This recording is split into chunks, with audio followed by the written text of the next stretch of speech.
Right, so the first hurdle I've come across with this case is the um, headphone and microphone jack. Because it's using an old school, well, I'd say old school. I mean, it's not old generation HD audio input. There is no HD audio input on the actual motherboard itself at all. They've It used to be down there, but for some reason they've just deleted it. I can only assume it's due to using USB-C audio headers and stuff. Most cases have like a USB-C. You can see down here they have like a USB-C output there. All the other ports will work. On-off button, reset button, all that will work. This will just, I'll hang it around the back.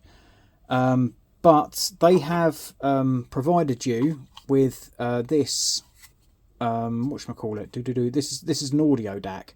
So this comes out from the back of the motherboard here. So you've got a cable that comes, one of these two here, plugs into this, and then this plugs in. You can see your microphone and your headphone and all that, and you've got your little volume button and all that, and you can play with your profiles and stuff. And natural, quite a cool feature, it's magnetic, so you can mount it.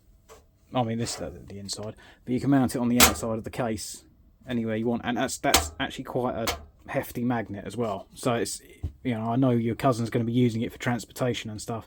It's a shame because obviously, you know, I would like to have that sort of working for you, but unfortunately, due to the advancedness of the motherboard, it doesn't have these audio jacks anymore.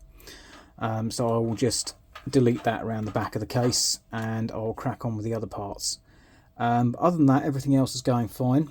You've got the way this motherboard is stacked up, you can add another two M.2 drives in there. You can also add SATA drives and all that sort of stuff here with those plugs there. You've got all the cables and stuff in the box anyway for all that sort of jazz if you wanted to later on.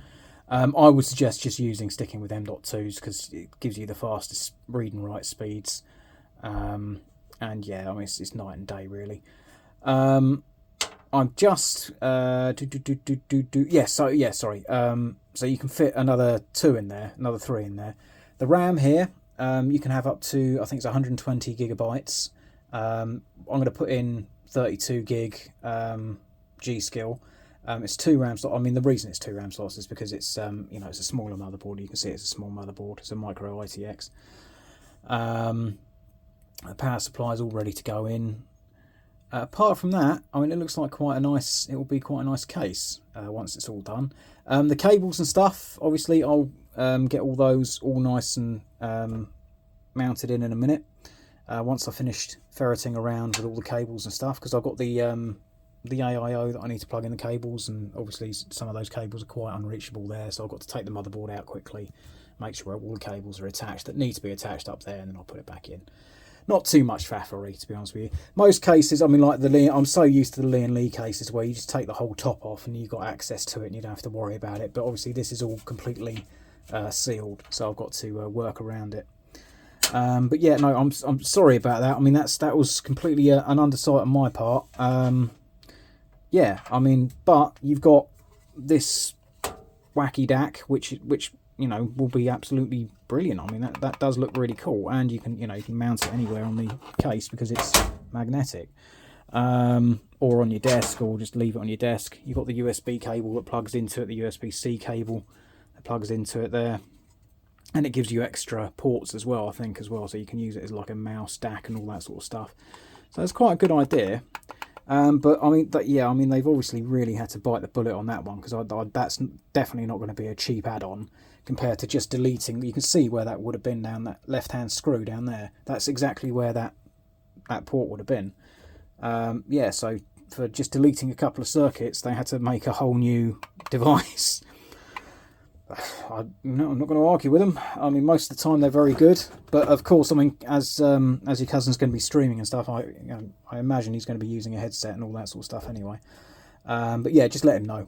I mean, that's yeah, that is unfortunate, but to be fair, I think that DAC will probably work a lot better anyway, because I mean, you've got more manoeuvrability then, because you can have it further away from the computer and all that sort of stuff, and then you don't have extra cables all hanging off the front of the computer and all that. Obviously you've got USB 3 here, they work fine, and you've got all your USBs on the back here as well. USB-C, USB-C, USB-C, HMDI ports. 1, 2, 3, 4, 5, 6, 7, 8 USB ports. So he's not exactly going to be starved of USB ports. But yeah, right, I'll crack on with this.